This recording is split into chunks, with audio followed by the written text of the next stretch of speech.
Olá, professores, professoras e supervisores. Hoje é mais um dia de formação a respeito da literatura. E o tema de hoje é letramento literário. Nós trataremos um pouco das práticas sobre letramento. O letramento é um termo usado no Brasil, primeiramente por Mericato, depois com Leda Verdiane Tifune e depois com Magda Soares. Letramento é a apropriação da leitura e da escrita. Mas o termo, a expressão letramento literário foi cunhada por Graça Paulino no final da década de 1990, para tratar de um tipo singular do letramento. Enquanto o letramento é a apropriação da leitura e da escrita, o letramento literário é a apropriação, é o cultivo e exercício da literatura, dos elementos que compõem a literatura, os aportes literários. O Rio do Cosson também tratou deste termo, afirmando que o letramento literário é como um processo de apropriação da literatura enquanto construção literária de sentidos. A literatura é o instrumento mais eficiente que se conhece para a criação do gosto e do hábito pela leitura. Então, nós sabemos bem que a literatura ela favorece esse hábito de ler e também de escrever. Ela está em vários lugares, nas bibliotecas, nos livros, mas para se ter vida, é preciso que se leia. O texto, ele só tem efetividade, ele só tem a sua real vivência nos pensamentos do leitor. Então, é preciso que nós, enquanto educadores, incentivemos a leitura e principalmente a literária, porque a leitura literária ela possui uma linguagem de sentido figurado, expressa-se ambígua e metaforicamente, evoca multiplicidade de significados por meio das palavras. Compagnon vai nos dizer que a linguagem literária é organizada, é coerente, é densa, complexa. O uso cotidiano da linguagem é referencial e pragmático. A linguagem literária ela é densa, coerente, complexa, é referencial e prático. O uso literário da língua é imaginário e estético. A literatura explora sem fim prático o material linguístico. Então, por aqui a gente vê que a literatura, ela por si só, não é? Ela congrega e agrega todos os aportes de cunho linguístico. Então, nós, educadores, precisamos explorar este material que possui as multiplicidades de linguagens, né, de significados e de ambiguidades. Então, é no ato da leitura que o texto ganha vida. O leitor atribui sentidos ao texto e a literatura se constitui na relação entre leitor, autor, texto e contexto. E isso deve ocorrer de modo recíproco e deve ser dinâmico, por meio de afetos provocados nas interações e interlocuções.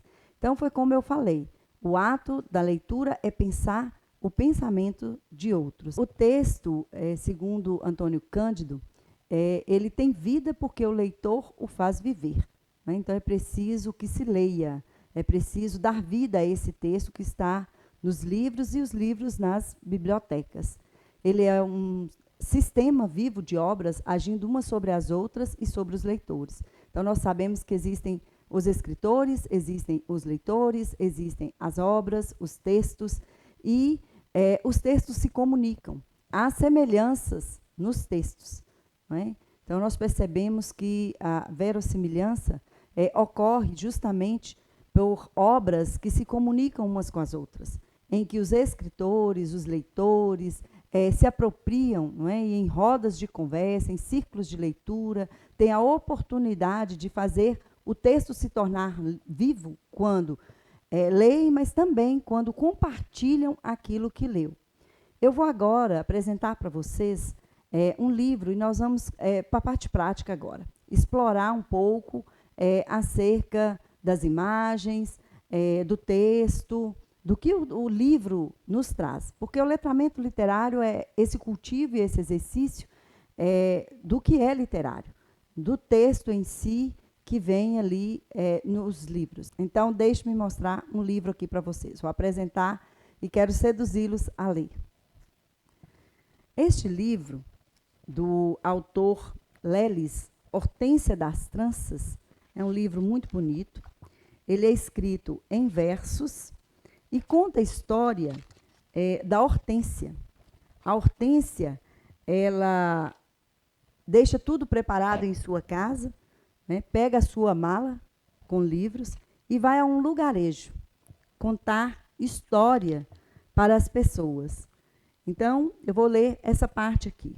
Um cerrado sem fim, que a seca castigava, mas em mudar tudo aquilo, Hortência das Tranças acreditava. Mucambo, todos diziam, pobreza, falta de esperança, mas Hortência pensava diferente. Riqueza é ter criança. Por quê? Porque ter criança é ter pessoas ávidas pelo conhecimento. E o que Hortência levava a Mucambo? Às pessoas com pobreza, conhecimento. Então, a maior riqueza está nas crianças. E nós, educadores, temos essa responsabilidade de trazer esse conhecimento às nossas crianças. E esse conhecimento está onde? Nos livros, nos textos. Então, Hortência toma a sua mala e este livro vai relatar os lugares, as pessoas, os autores, os personagens, a cultura, o costume, a arte, tudo que a Hortência pode explorar por meio dos livros, das histórias. Este livro conta um pouco. Aqui vem um outro trecho. Chegou como quem não quer nada, chamou o primeiro menino que viu. Vai chamar os outros logo. Num pulo, o menino sumiu. De lá veio gente, mãe, pai, filho e tia. Todos queriam saber o que aquela moça queria. Então, a Hortência levava em sua mala os livros, o conhecimento, a riqueza para aquele lugar de pobreza. E as pessoas ficavam ali, atentas, querendo saber o que a história iria ter, o que ela iria contar.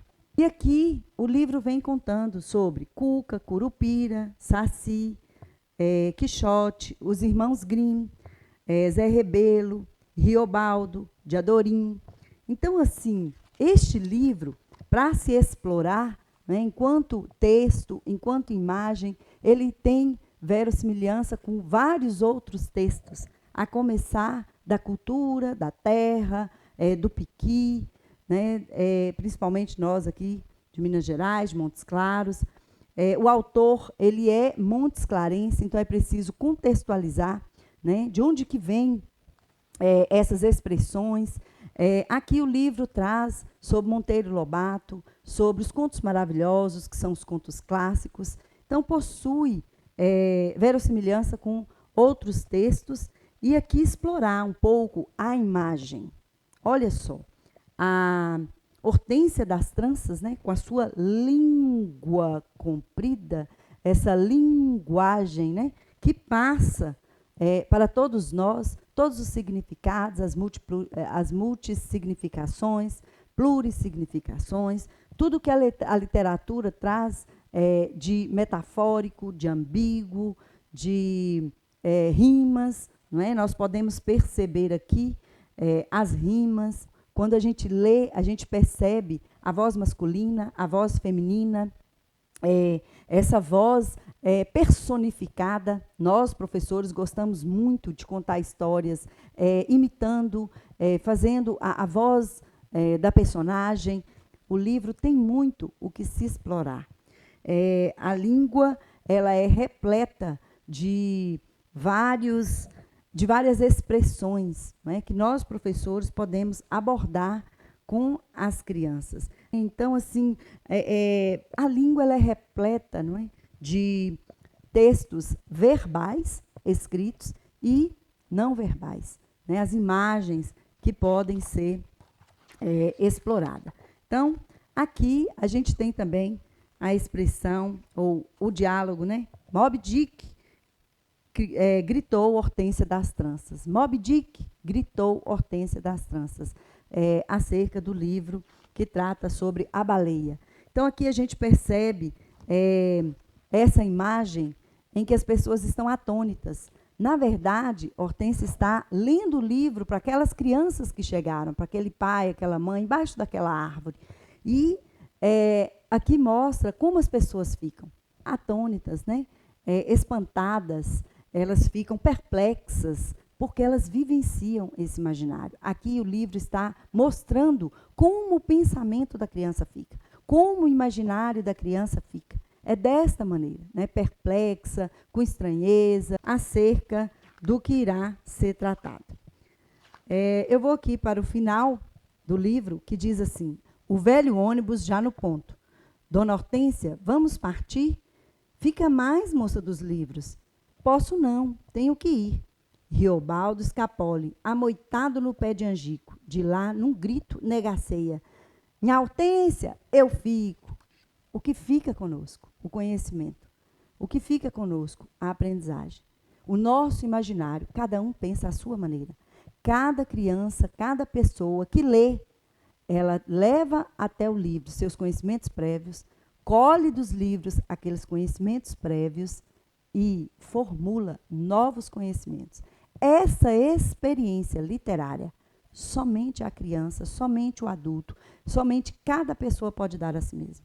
Ninguém pode dar a eles, senão ele próprio. Porque é ele que vai ler, é ele que vai explorar tudo que está no livro. Então, o que fica? O conhecimento. O que Hortência levou para aquelas pessoas? Riqueza, conhecimento. Então, o livro Hortência das Tranças, do autor Leles, Marcelo Leles, é um gênero de narrativa poética, né? E o autor, como eu falei para vocês, é de Montes Claros, é um Montes Clarense. E nós temos que explorar, né, a vida, a obra, tratar também do ilustrador, do traçado das letras, das cores, formas, imagens, tudo que o livro vem a trazer. Então, como eu falei para vocês, o texto literário, ele congrega, né, a parte verbal e não verbal, possui suas complexidades, multissignificações, conotações, liberdade de criação e variabilidade. Existem semelhanças e diferenças no sentido das imagens e do texto verbal e não verbal. Eles se completam, eles se comunicam, eles trazem harmonia na página. As formas, as cores, traz todo um imaginário para ser explorado por nós, professores, e quando isso trabalhado com a criança, ela vai construir em si esse modo próprio de explorar o livro e, consequentemente, com o letramento literário, que é a apropriação dos aspectos literários do texto, ela vai ser, ou ela vai dotar de uma proficiência, de um conhecimento literário. Então, aquilo que nós já ensinamos desde tenra idade, sobre explorar as rimas, a metáfora, as onomatopeias, as imagens, as cores, as formas, tudo que nós pudermos explorar naquelas páginas que estão no livro, o próprio livro, a construção do livro, isso tudo vai dotar a criança do letramento literário. E em sua vida subsequente, já quando adulto, ela terá conhecimento suficiente para ela própria fazer as suas inferências, elaborar os seus conhecimentos. Bom, agora eu quero apresentar a vocês um outro livro, eu serei bem breve neste livro, que ele aguça bem a questão auditiva da criança. O livro é Que Barulho é Esse, Ratinho? Uma pergunta. Que barulho é esse, ratinho? Esse livro, ele é cheio de onomatopeias, certo? Então, eu vou pegar uma parte aqui que eu gosto muito. Aqui fala do tic-tac, do relógio, né? Eu gosto muito dessa parte. Lá fora, o vento varria as árvores, sacudindo as folhas com um murmúrio farfalhante. Através da janela aberta, claro e ligeiro, entrava um barulho ribombante, murmurante, sussurrante. Ó Deus! Gritou o ratinho e desceu escada abaixo feito um raio. Então, o que é interessante explorar aqui? Além da imagem, a onomatopeia. Além da onomatopeia, as rimas. Ribombante, murmurante, sussurrante. E assim, é interessante que são palavras polissílabas. E geralmente a gente tendencia muito as palavras de sílabas, a trabalhar as palavras de sílabas com as crianças. Então, a palavra polissílaba, a própria fala também fluida da palavra. Ler com fluidez. Quando se fala farfalhante, ribombante. E o sonoro, de perceber essas palavras. Aqui eu não vou contar a história, tá? Mas vou dizer para vocês que barulho é esse ratinho. Um ratinho que, com certeza, tinha medo. E tudo o que fazia barulho, né, ele temia, até que a sua mãe vai até o quarto e mostra para ele que não é nada daquilo que ele estava pensando. Não era assombração. E aí a mãe canta bem baixinho para a criança, ou para o ratinho, aqui fazendo uma ilustração ou uma comparação à criança, quando a mãe vai colocá-la para dormir, aqui a mãe ratinha vai colocar o ratinho para dormir e desvenda todo aquele mistério que está no imaginário do ratinho, que é do medo que o seu imaginário levou a pensar. E aqui ela revela a ele e o põe para dormir. Tem um outro livro que eu gostaria de apresentar para vocês, é da autora Marismar Borém. De onde vem o pintinho? Assim como o do ratinho foi uma pergunta, esse livro também é uma pergunta. De onde vem o pintinho? E fica aquela história, né? Quem veio primeiro, o ovo ou a galinha? Sempre fica isso. Então, o livro é num formato de um ovo. Então, aí a gente já pode explorar as formas, as cores, as rimas, os sentidos. Então, essa representação de figuração e símbolo é algo que, de pronto, a gente já pode explorar no livro. Geralmente, o texto literário, ou todos os textos literários, ele, de alguma maneira, aguça os nossos sentidos, seja gustativo, auditivo, palatal, do toque também, né? Então, assim, da visão. Os textos, ele tem essa propriedade, essa condição, né, de afetar, de tocar, mexer com o leitor. Agora, eu gostaria de apresentar para vocês um outro livro. É também da Ellen Santa Rosa, Fio do Tempo. É um livro delicioso para se ler. Esse livro conta a história de Montes Claros. Nós já adquirimos vários livros da autora Marismar Borém, da Ellen Santa Rosa, e este livro ainda não foi adquirido, mas é um livro que conta sobre a nossa história, sobre a nossa gente, sobre quando iniciou a história de Montes Claros. Então, esse livro ele é contado em versos, né? Um cordel, né? E eu não vou explorar todo o livro, mas importante dizer, este livro foi construído em 6 versos com 7 sílabas. Então, ele foi amarrado em 7 pontos, 7 sílabas. Isso para nos dizer sobre o fio que é construído, que é amarrado sobre a história de Montes Claros. E aqui dá para se explorar pelas linhas traçadas, quebradas, mas também elas quebradas, mas em elo, não é? Então, o elo da construção dessa história. Este livro é a literatura de cordel, que é contada em versos e em rimas, para nós conhecermos um pouco a história de Montes Claros. Por fim, eu vou apresentar um outro livro para vocês.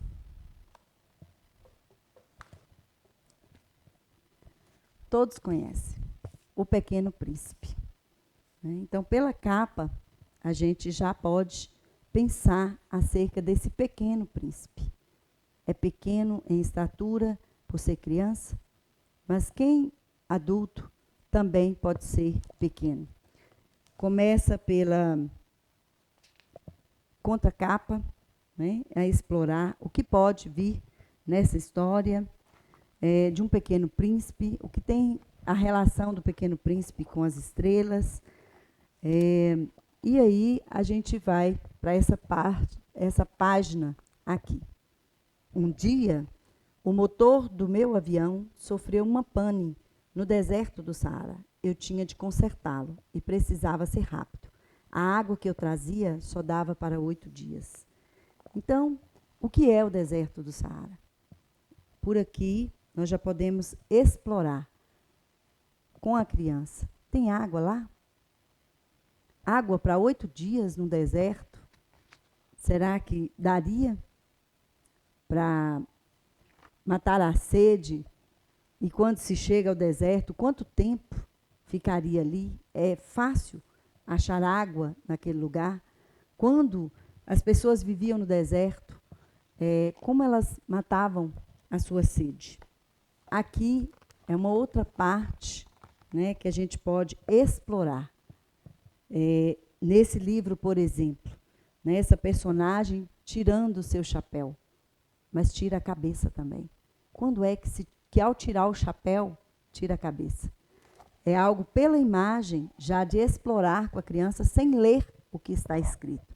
Mas olha que interessante. O segundo planeta era habitado por um vaidoso. Bom dia, disse o pequeno príncipe. Você tem um chapéu engraçado. É para saudar quem me aclama. Infelizmente, nunca passa ninguém por aqui.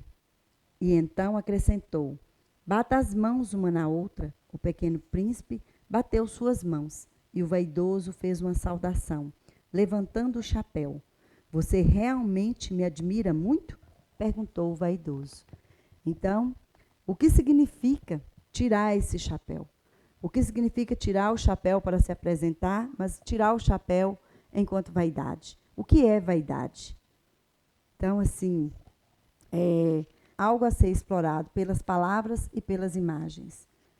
E agora eu vou mostrar aqui, essa parte aqui, eu vou apresentar para vocês, que fala sobre rosas. O pequeno príncipe finalmente chegou à terra. Percorreu um longo caminho de areia, pedras e neve. E chegou a um jardim cheio de rosas. Bom dia, disse o pequeno príncipe. Bom dia, responderam as rosas. Então, a comunicação desse personagem com as rosas. Então, aqui, as rosas conversam. Será que rosas conversam? Quando é que conversam? Animais conversam? Como eles se comunicam? Quando que se comunicam?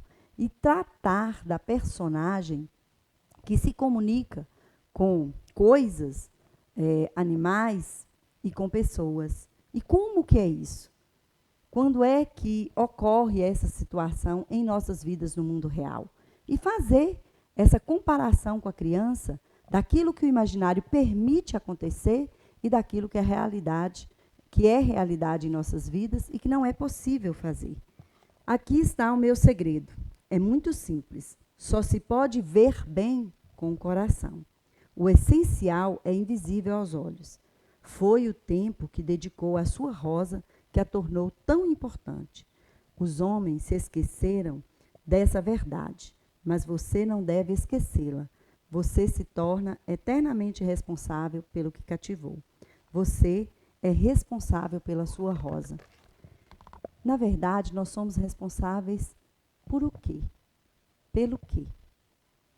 Na verdade, por quem somos responsáveis? Somos responsáveis pelo outro, pelos animais, pelas plantas. E quando nós somos responsáveis por pessoas, quer dizer que nós cuidamos dessas pessoas. Dos animais, nós cuidamos dos animais. Das plantas, nós cuidamos. E assim, com seres humanos, a conquista de pessoas, de amizades, a gente acaba sendo ou tendo cativado essas pessoas em nossos corações e nós nos corações dessas pessoas. Por isso que o livro diz assim, que só se pode ver bem com o coração, porque quando nós convivemos com as pessoas, nós vemos as almas dessas pessoas. Por isso o exercício, o cultivo de viver bem com as pessoas. E por isso o letramento literário, para que se possa exercitar e cultivar o que a literatura, o texto, pode nos trazer para nos melhorar enquanto pessoas. E aqui, por fim, explorar um pouco desse céu, né, das estrelas, da cor azul. Né?